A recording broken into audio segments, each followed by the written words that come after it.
It is a disaster that strikes Malaysia once every 2 to 3 years. This is the haze, accumulated smoke from hundreds of burning fires in Indonesia coming over to our shores.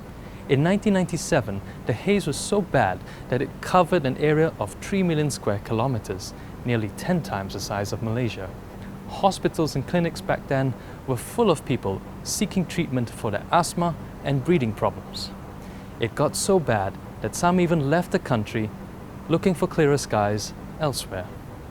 So this was in 1997, and I think it was the first time we experienced the haze really at its worst. I think above, I don't know what the numbers were, above 200. And I couldn't even see outside to my neighbor's house. I had 2 kids then, 1 and 3 years old. We decided that, to leave the country for a bit because we didn't know how long the haze will last.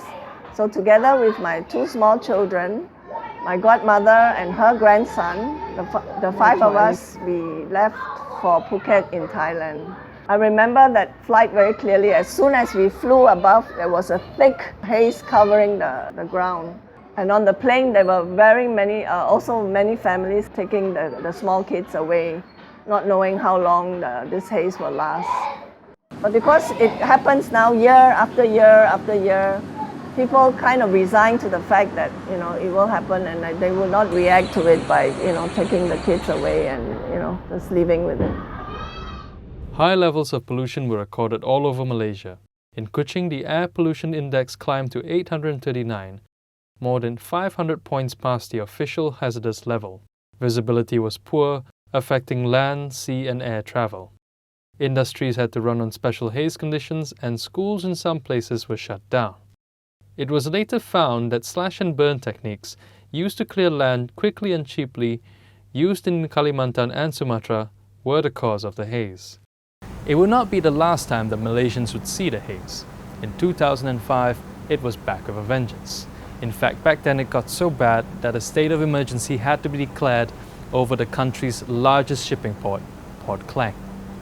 Since 2002, Indonesia has refused to ratify an international legally binding agreement that would see it reduce the haze until last year.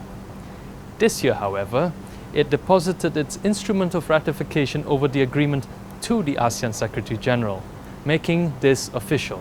However, this means little for most Malaysians who have to brave yet another year of smoky weather. With the haze becoming an annual event, the government turned to unusual ways to get rid of the smog.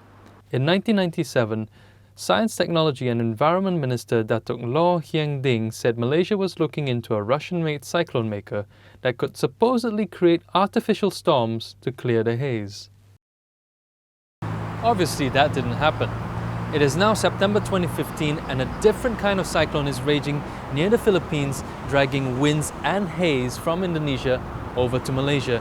Now, as you can see around me, the haze is actually not too bad, but Malaysians still have to put up with this kind of weather for the next 2 weeks or until early October. Now, all of this can be better solved if Indonesia enforces its fields and forests a little better. But one thing's for sure, if parts of Indonesia continue to keep on burning every dry season, every year, Malaysians will just have to keep on wearing masks and pray for rain to come. I'm Patrick Lee, reporting for TheStarTV.com.